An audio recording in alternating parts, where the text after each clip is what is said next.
This will be the recording for the Safety and Security Committee meeting for the Brazosport Independent School District, August 26, 2024, starting at 4 p.m.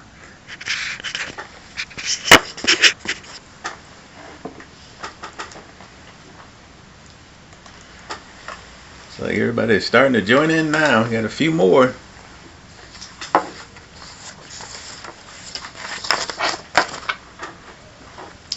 Hello, Mr. Rosa. How are you, sir? Good. Nice to see Staying you. busy. Hey, How are Chief. y'all? Doing well. Just busy. Chief Fitch, how are you, sir? See, he's online. I got Mr. Reed's online. Welcome aboard. Miss Zapata, hello. Hello. Miss Clarkson's chirping in. So we got about a minute to go. Give about another minute or so, and then we'll go ahead and get started.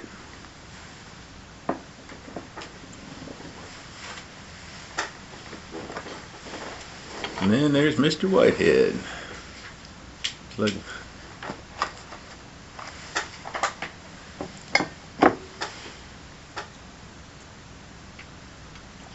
There's Anthony just joined. Miss Tara Fulton just joined. Outstanding. Mr. Redden. Everybody's popping in on time.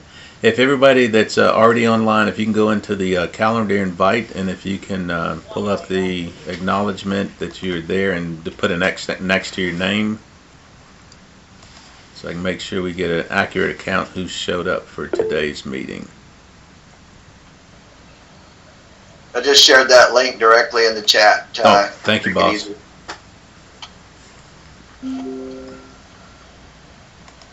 So it'll be under the tab August 26, 2024. And if you can just pop your name in there, it'd be very helpful.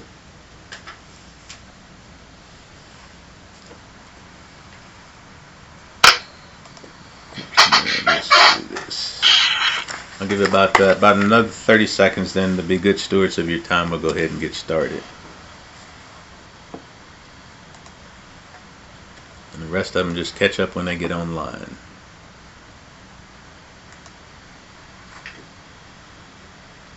All right, thank you. Hey, boss, can you see all the names of the folks that are on? I can see most. Okay, so just in case we miss anybody, make sure you get them down for attendance, because I always miss that at the very end. So, but I'll go ahead and get started because we're about 1 minute past, which is 1 minute sooner we should have started.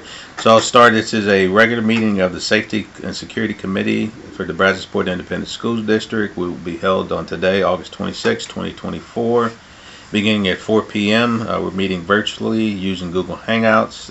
To the meeting, the Open Meeting Act requirements. This will be live streamed and audio streamed at the following link, which is linked into the invite.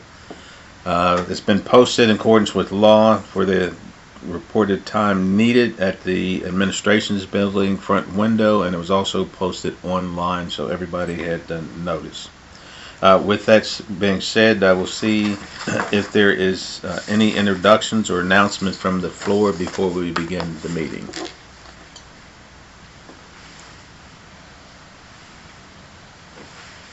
All right, hearing none. And if they're wondering why I have a Detective Cantu sitting next to me, we're training her in the part of what I do. So in an event in 4 years, when I check out, and we have the potential to have somebody that's already trained to know everything that what I do, so we can have a replacement, or at least somebody knowledgeable enough to train. So with that, we'll begin with the Pledge of Allegiance. So stand. Y'all can stay seated. I'll just stand up for a minute. I pledge allegiance to the flag of the United States of America and to the republic for which it stands, one nation under God, indivisible, with liberty and justice for all. We then move into the Texas flag. I pledge allegiance to the Texas flag, honor the Texas flag, allegiance to thee, Texas, one state under God, one and indivisible. So I got one that needs admitting. Carrie Rickford from the PD is in. So we will begin the presentation. If nobody has any introductions or things to add, we'll just get right into what we need to talk about today. Let me get back over here. So first thing up is the Texas School Audit Cycle for the 2023-2026 begins this year. And the individuals that we've slated for a safety audit by the Texas School Safety Center, then we bring two outside auditors, which is Mr. Glenn Campbell and Steve Culpepper, assist doing the audits for us. This year, Freeport Elementary is up, TWR, Lanier Elementary, Freeport Intermediate, Lake Jackson Intermediate, and Brazosport High School are the facilities that will begin being audited this year, and we'll do one a month until about the April time frame to get those done. So that's to meet the statutory requirement that all school districts between 2023 and 2026, we have to audit all our campuses to make sure they meet the Texas School Safety Center requirements, which is about 600 safety and security requirements that we have to walk through with the campus administration. So any questions on that one? So we got that lined out.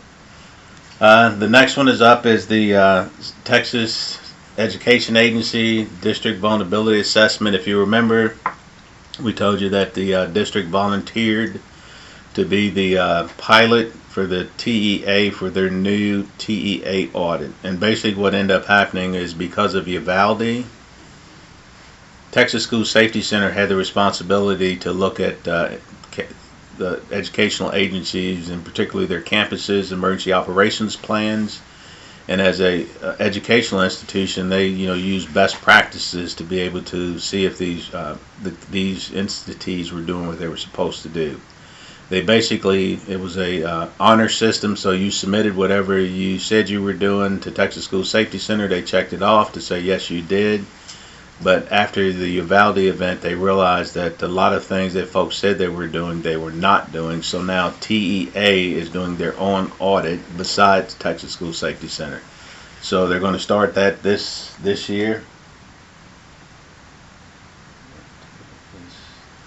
I'm sorry, Ty, I'll jump in. Yeah. I know your screen, you have the slides. Oh, I'm sorry.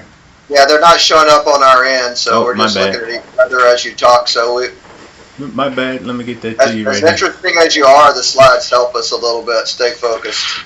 Yep, let me do that. I thought I had did that, and again I jumped ahead. There you are. Perfect. Perfect.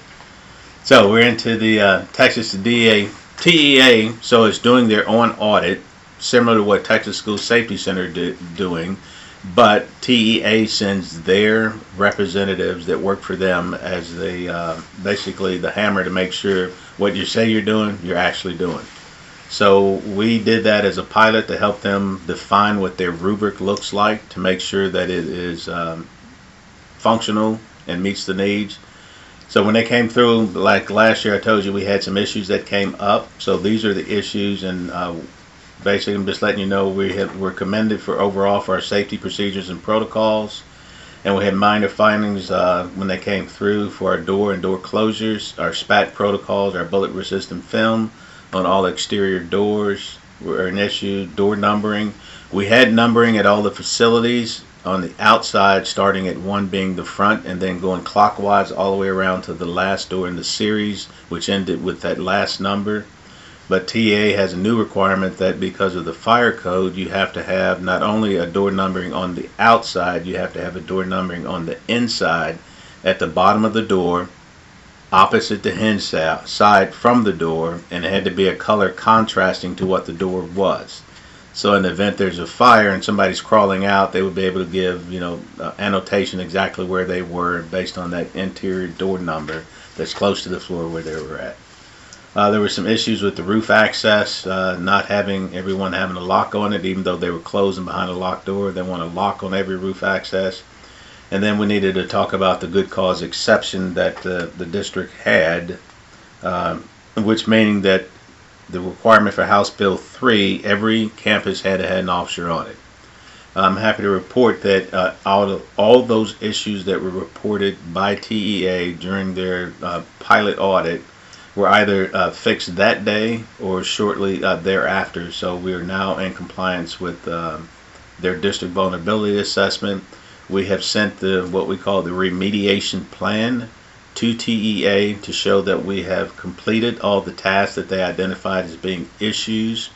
So now we're in compliance, and the good thing about doing the pilot program ahead of time instead of waiting for them to come is now Brazosport Independent School District has helped them develop their rubric, to refine their rubric. So now we have grace, so they won't be back to audit us for at least 4 years. So, any questions on that one?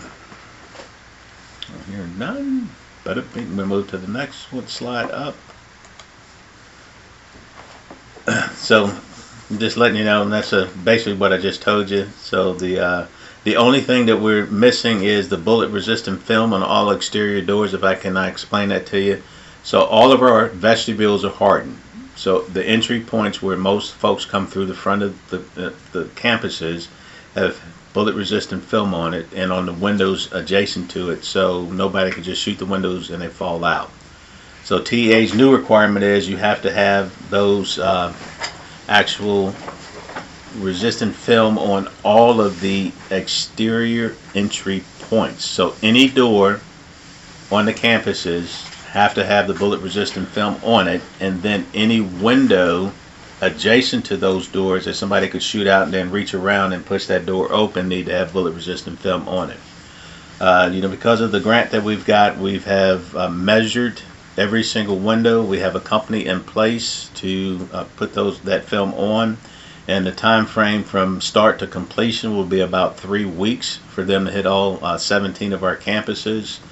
The company has already ordered materials, and because the budget cycle closed on us for the school district, closing out last year, the new budget cycle doesn't start to 0901. When that new budget cycle clicks in, we'll cut a PO, and that company will start working. So hopefully before we leave out of here, before the Thanksgiving break, all of those windows should be wrapped, and all the exterior doors should be wrapped, and we should have a bullet resistant film on all of them, and then become totally compliant with TA's rule.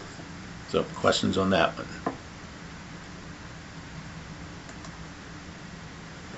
All right, so the door number at all the campuses, like I said, have been added to the bottom of the door. All the locks have been installed at all the roof accesses, and the good cause exception, which I'll talk about a little bit more in a couple more slides, is we have level 3 at all our elementary campuses, plus some additional, but I'll explain that when we get to another slide.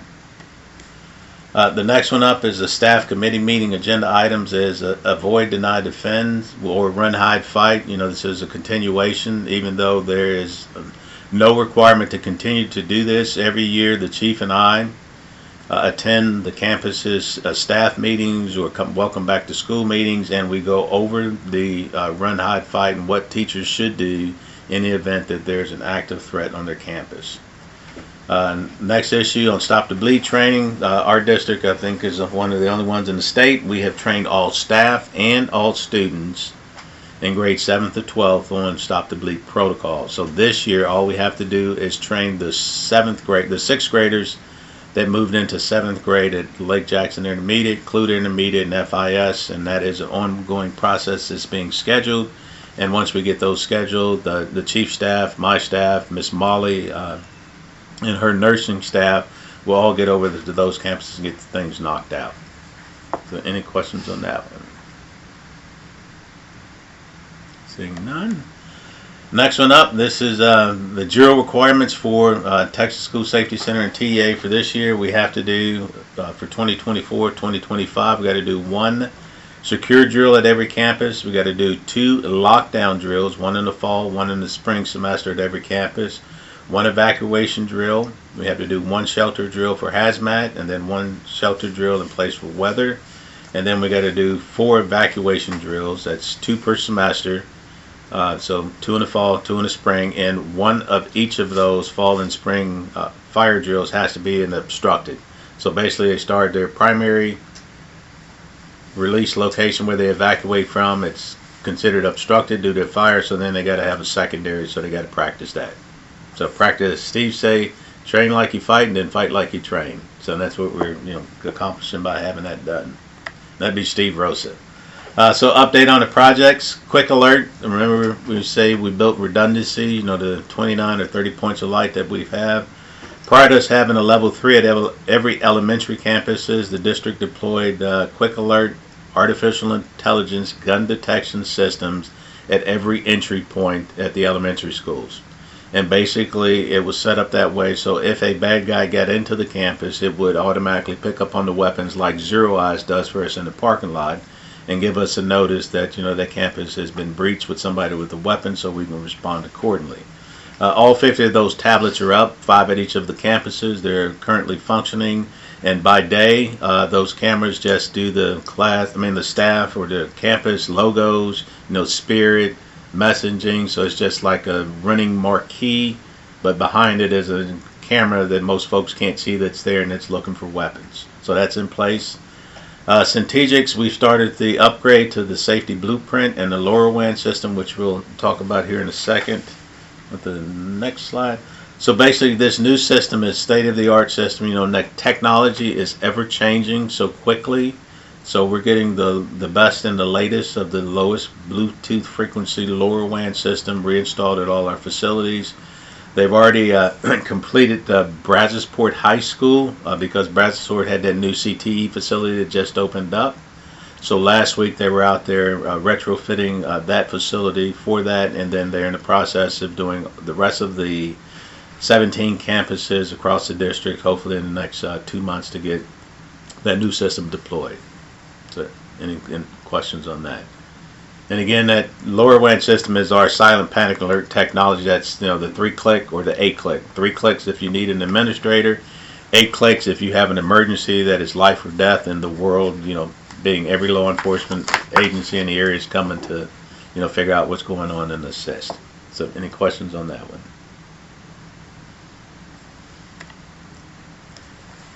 Alright, so the SAFE grant cycle 1 for TEA, based on the needs assessments. Again, we kind of talked about this. We were awarded $15,587,746 to enhance even more the safety and security protocols that we have in place. And currently what we have is this. In order to get to cycle 2, you've got to be compliant on cycle 1, all areas of requirements from TEA.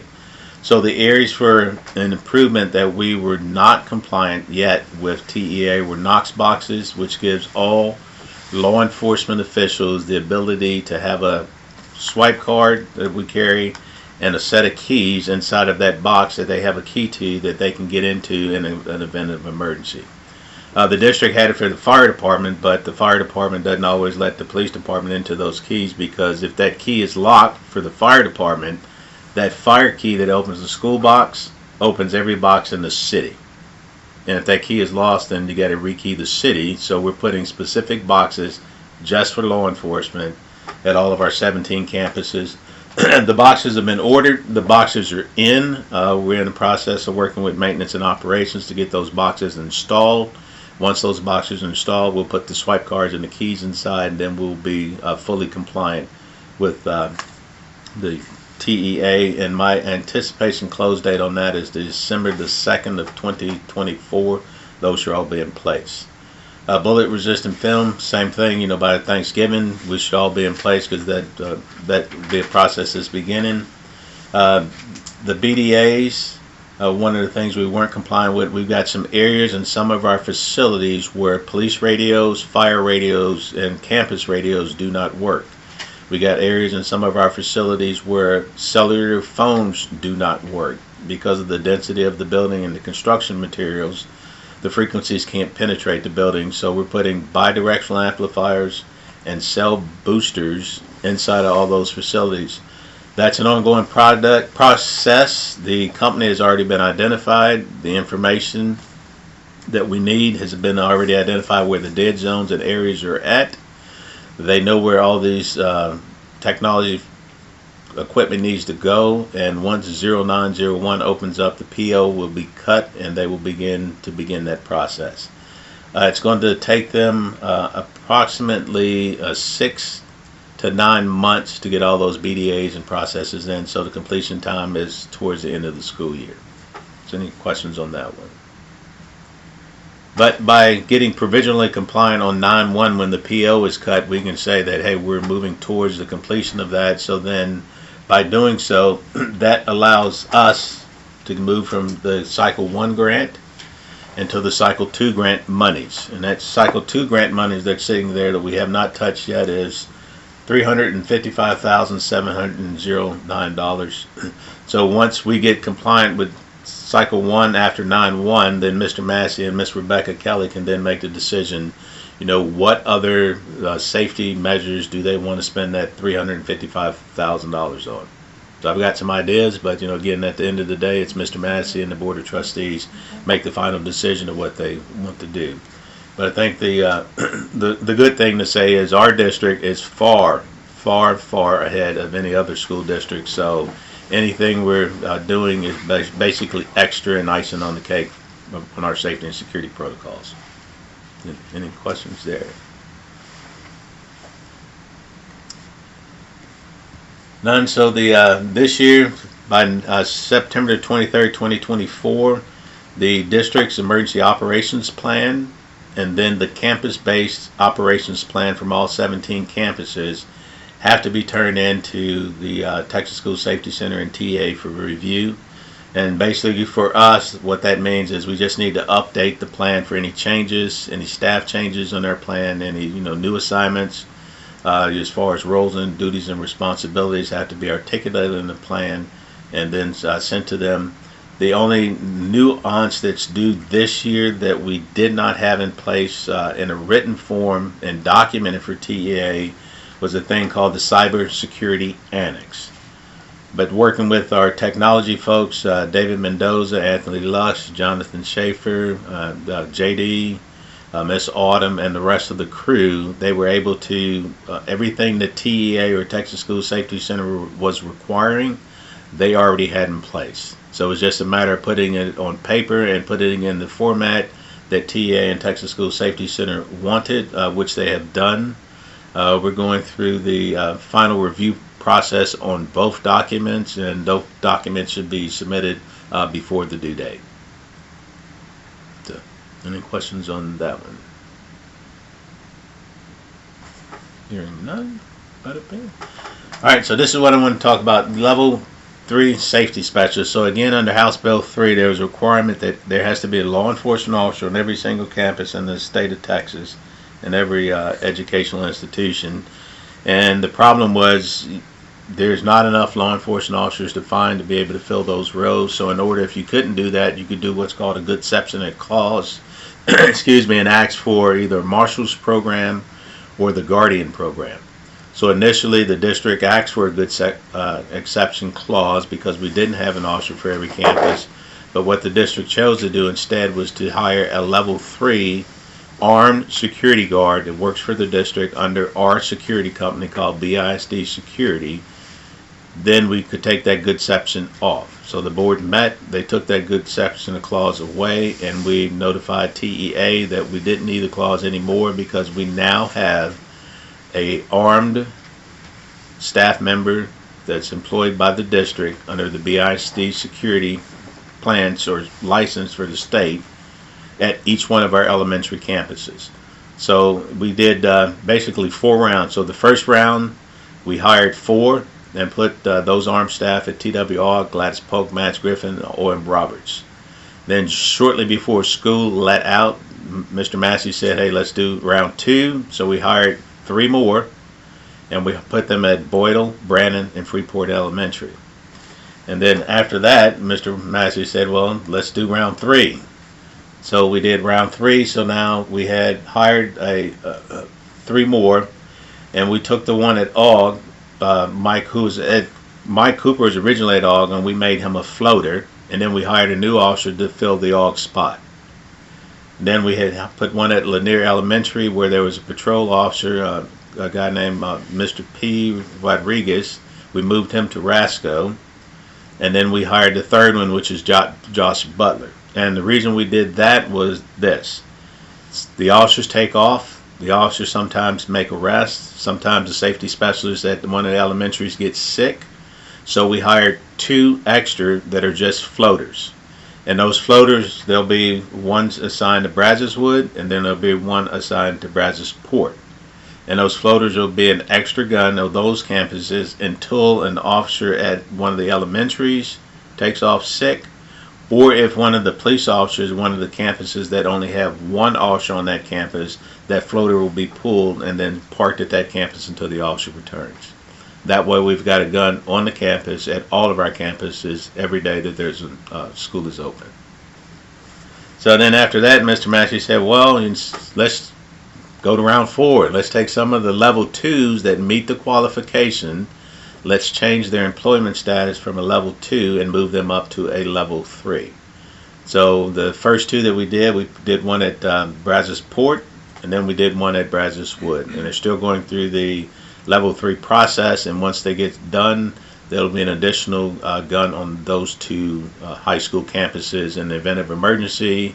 Now we just, at Brazosport we got 3, so in having 3 guns on the campus we'll have 4.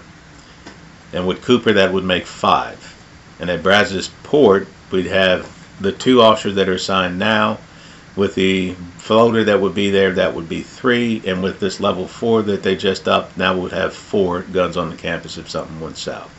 So, any questions on that one? Alright, seeing none. Bada bing. Alright, so under Chief Wade's leadership over the summer, just before we came back to school, there was another requirement from the TEA that every single officer had to go through what's called alert training, and that's active shooter response training. So we had the Lake Jackson SWAT team come in, and they trained every one of the officers in real life, live fire, not live rounds, but live simulation rounds, through training exercises, how to enter a room by themselves, how to enter a room, 2-man team or 2-person team to get in there to counter the bad guy. Ran multiple scenarios on that to facilitate that. So now every one of the officers is trained in the state standard, which all officers are being trained to. So if anybody shows up, everybody knows the same tactics that we need to do to clear every room in the school in the event of a shooter or a student with a weapon. There is no requirement to do level 3 alert training for our level 3 officers, but because the district believes going above and beyond, we've got that same SWAT team on Saturday and Sunday on September the 14th and 15th. All 12 of the level 3 armed security guards that work for Brazosport ISD will be going through the same exact alert training that all police officers BISD went through. So in the event they got a stack on the line with the police officers to go in a room, they know exactly what the officers are doing, and the officers know exactly what the level 3s are trained to do. So, any questions on that one?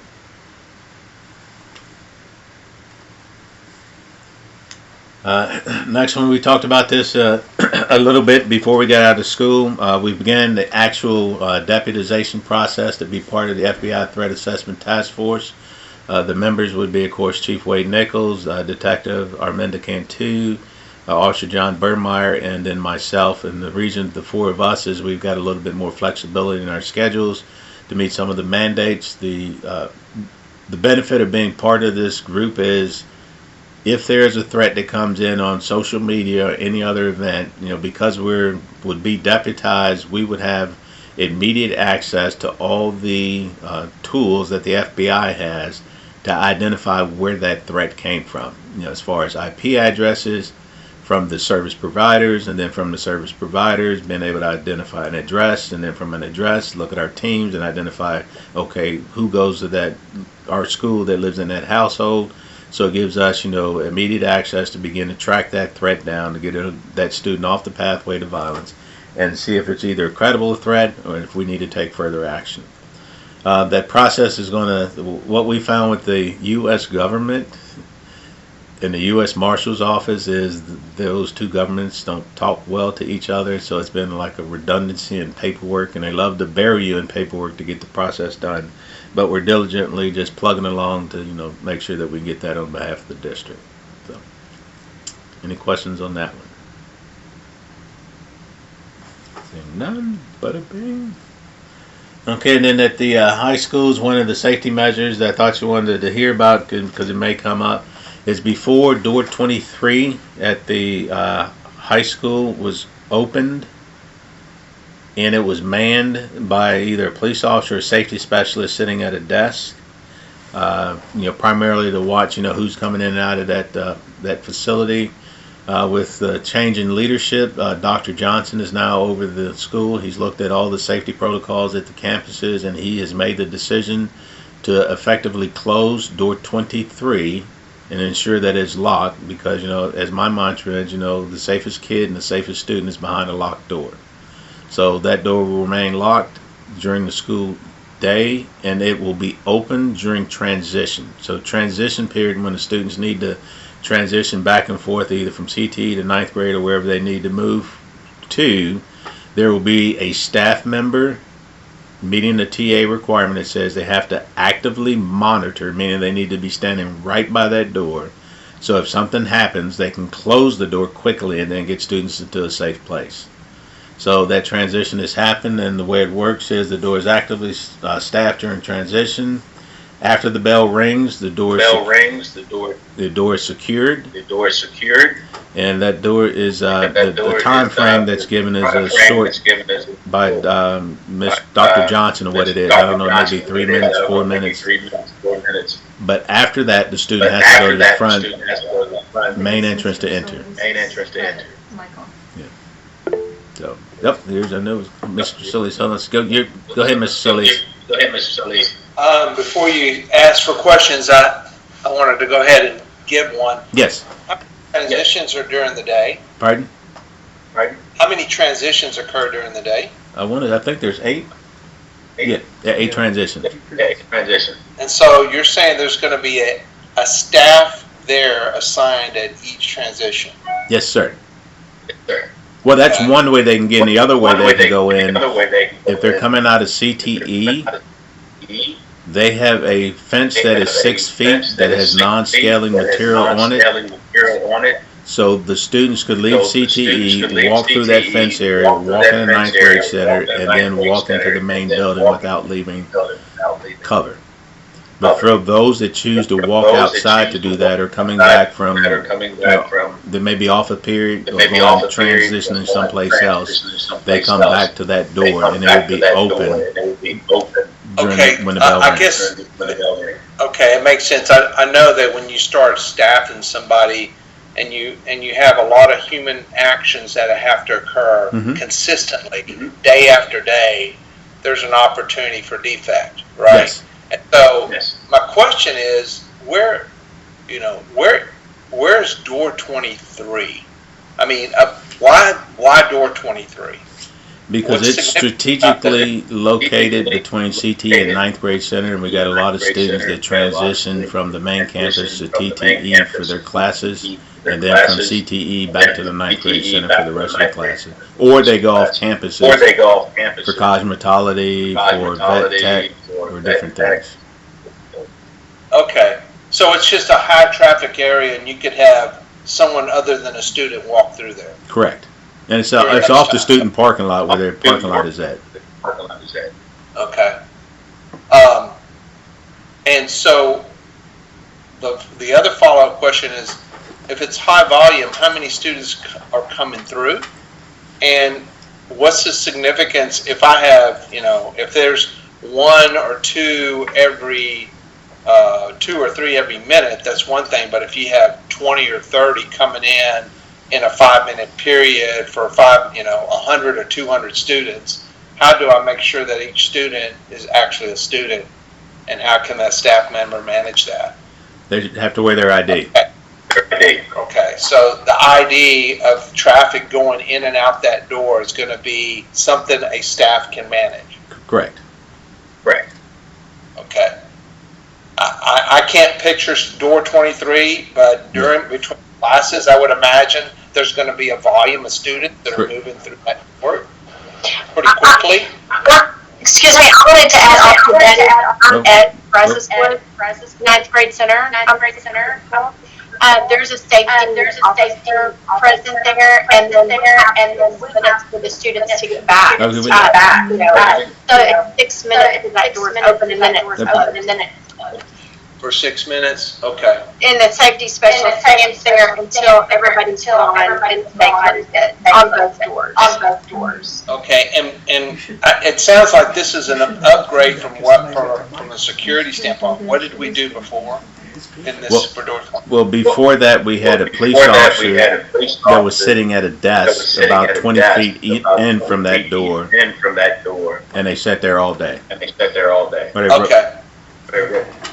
Okay, thank Oh, they you. rotate. Well, they rotated, different police officers. Now, instead of those officers sitting there monitoring that door for that 40 to 50-minute period, when the class starts, that door is locked, and then that staff member can start roving the school to make sure there's no issues. So you can still go out it, you just can't come in it. Correct. Okay, thank you. All right, good questions. All good questions. All right, we're going to move on to the next. Oh, and that's it. So, any other questions anybody has? Hello, Ty. Oh, yes, Mr. Reed, go ahead. No questions, just comment back on the security officer or the specialist at Polk Elementary. Just want to give him a special shout out. I hear nothing but good things about Fabian Zavala that you have working there. I probably would have said something sooner, but I would be afraid that y'all would steal him and move him somewhere else. So hats off to Mr. Zavala and the great job he's doing there. If that's the way all your people are doing their job, then we got a bunch of good ones. Yes, sir. That's the goal, and we use the chief and I put together some very stringent requirements for them to be considered for those positions, and Fabian's one of the cream of the crop. He's one of the first ones that we picked for the first 4, just given the caliber work that he brings to the table.